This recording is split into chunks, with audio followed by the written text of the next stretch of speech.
Sabi rin niya, nung nagsalita siya sa kanyang mga supporters sa Philippine Arena, we're almost done. No? Sabi niya sa kanyang mga supporters sa Philippine Arena, nasa puso at ugali ng mga Pilipino ang maging mabait. You can see it on your screen. Di naman tayo palaaway. Di naman tayo naghahanap ng gulo. Ang hanap lang natin ay magkaroon ng disenteng buhay para sa ating sarili, para sa ating pamilya at para sa ating bansa.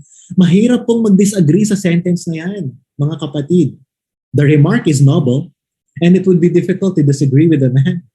After all, totoo naman, Filipinos do desire to lead decent lives. Sabi ng Ambition 2040, Filipinos aspire to building families that are matatag, maginhawa, panatag. Totoo yun. Lahat tayo, yun ang mga pangarap natin. Sariling bahay, makapag-aaral yung mga anak sa private school, magkaroon ng sariling kotse, makapagbakasyon from time to time, matatag, maginhawa, panatag, middle class. By appealing to positive Filipino sensibility, this message of unity is deeply moral. And by appealing to the welfare of the nation, it too is a patriotic call. Moral, also patriotic.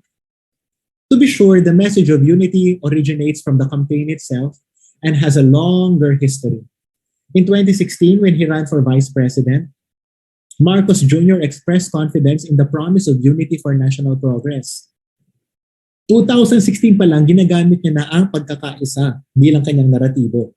Sabi niya, the situation in the Philippines will not improve and we will not be able to address our problems if we are not united in working to move forward. 2016. On social media, ito na. Disinformation, yung mga tinatawag na trolls or networks of disinformation, mga kapatid. Ginamit din ang positive messaging ng unity na ito. During the events that led to the burial of Ferdinand Marcos at the libingan ng mga bayani, ano ang ginawa ng mga online campaigns at ng mga trolls? Ginamit nila ang positive messaging ng national healing, forgiveness, unity. Run by some of the most experienced PR agencies in the Philippines, these campaigns appeal to the best in the Filipino. Sa report na kanilang isinulat, Architects of Disinformation, sabi ni Jason Cabañez at Jonathan Ong, napansin nila na ang mga campaign daw na ito ay they included heart-tugging graphics with biblical verses and life quotes that emphasize Filipino culture of bayanihan and religiosity. And yet, this seemingly virtuous discourse is discernible too in Christian circles. Hindi lang po ito sa social media. I'm sure makaka-relate po kayo sa mga katagang ito in your own experiences, in your own congregations or parishes. In my view, this is why a Christian does not necessarily have to be deliberately nostalgic for authoritarianism in order to actively support it. Note, for example, some reminders from influential evangelical celebrities. Ito po, nakikita nyo sa screen ninyo. Ito ay pinost niya sa kanyang highly followed Instagram account. Hindi ko na babanggitin kung sino yung celebrity. One at born again Christian siya, evangelical siya. Nagbigay siya ng 8 reminders of how Christians must behave during the elections. Ito yung pinaka-favorite na tumatak sa akin sa mga reminders niya. Sabi niya, promote your candidate by sharing their merits, not by destroying their opponents. It is not appropriate for us who claim to follow Christ to make other candidates look bad just to make our candidates look good. Naku, ayun na naman.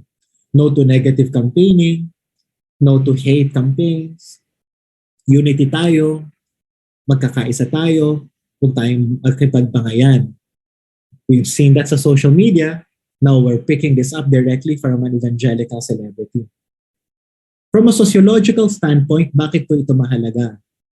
Theological discourse limits what is and what is not possible insofar as political engagement is concerned, especially in the context of a congregation. Old Testament scholar Rico Villanueva, kasama natin siya ngayon, sa kanyang chapter sa librong Faith and Bayan, makes exactly the same point when he complains about the absence of complaining in churches. Sabi niya sa kanyang chapter, If there is anything on complaining sa mga iglesia natin, the emphasis is on its prohibition, with the murmuring and the complaining of the Israelites in the desert and how they were punished by God as a warning. The New Testament text that says, do everything without grumbling or arguing, Philippians 2:14, is always cited. He then goes on to show how complaints are in fact legitimate in the prophetic tradition, especially when the issues at stake affect the weak in society. Sabi yan ni Kuya Rico. So ibig sabihin, pinapakita ko po sa inyo na yung theological discourse, yung kalidad ng mga pinag-uusapan natin sa loob ng iglesia natin, yun yung naglilimita kung ano yung pwede at hindi pwedeng political engagement sa loob ng iglesia. So kung maririnig natin yung ganyang klaseng reminder na wag tayo sa negative campaigning, wag nating i-expose yung masasama sa ibang tao, dapat yung positive lang dun sa kandidato natin, then what kind of limitations does it establish for our own people when it comes to democratic conversations? Yun yung tanong. To pay attention to the demand side of strongman rule is not to lay the blame on the population at large. Ang gusto ko lang ma-achieve natin sa conversation natin sa gabing ito ay mapag-usapan natin ano yung mga diskurso na nakakapagpalalim nitong authoritarian nostalgia na ito sa loob ng ating mga Christian circles. A few more sentences, paragraphs maybe, and then we're tapos na po tayo. So, the seduction of authoritarian nostalgia is the social condition in which Philippine Christian churches find themselves today. I don't know whatever your political positions might be in relation to Marcos. Pero from a sociological perspective, ang gusto ko lang po sabihin sa inyo, totoo po ang authoritarian nostalgia, whether you are for it or against it. Given the history of Christianity in the time of martial law, one cannot deny the role religious institutions can play as important channels of political dissent. This remains its greatest potential sa panahon natin ngayon. Bibigyan ko kayo ng mga isa o dalawang dahilan. One reason is that religious communities are still highly regarded in Philippine society. Ayon sa 2021 Philippine Trust Index, the church is the most trusted social institution. 93% po ng mga Pilipino ay nagtitiwala sa iglesia. Whatever iglesia might mean. No? Maybe it's their own faith or church or organization. At the same time, religious work permeates many aspects of our society and social life. Pag merong community organizing na pangangailangan, the church is there. Pag may disaster response, the church is there. Faith-based communities, in other words, ay laging present. So ibig sabihin, whether we like it or not, may pagsasangkot ang iglesia sa lipunan natin. Sometimes in deliberately political manner, sometimes in less deliberate manner. To highlight these points, however, is not to romanticize the role of religion in democratic processes. Ayoko naman pong i-romanticize kasi alam ko rin naman po that Christianity has also been used to support authoritarianism. Pwede rin natin pag-usapan yan sa open forum later on. As a counter-response, many communities have taken it upon themselves to retell history.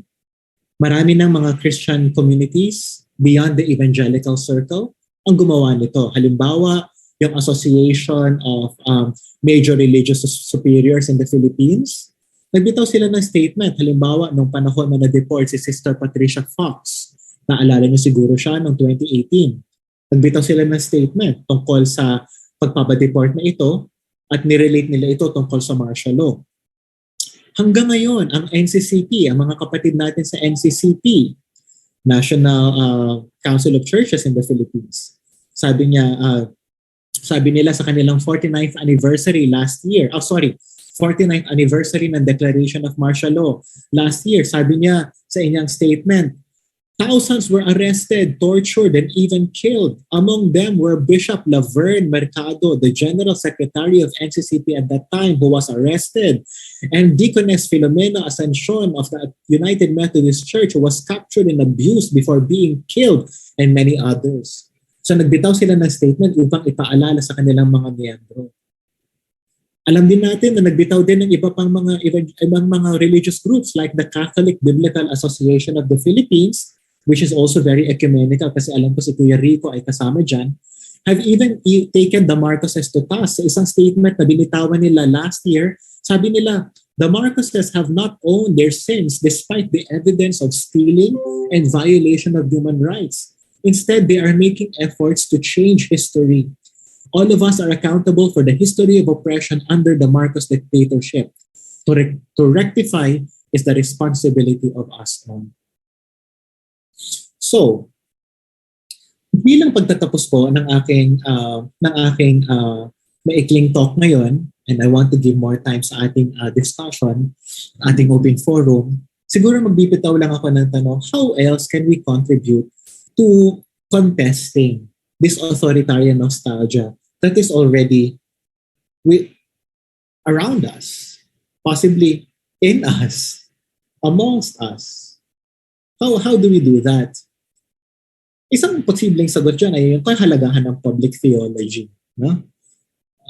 It's a concept that needs more time to unpack.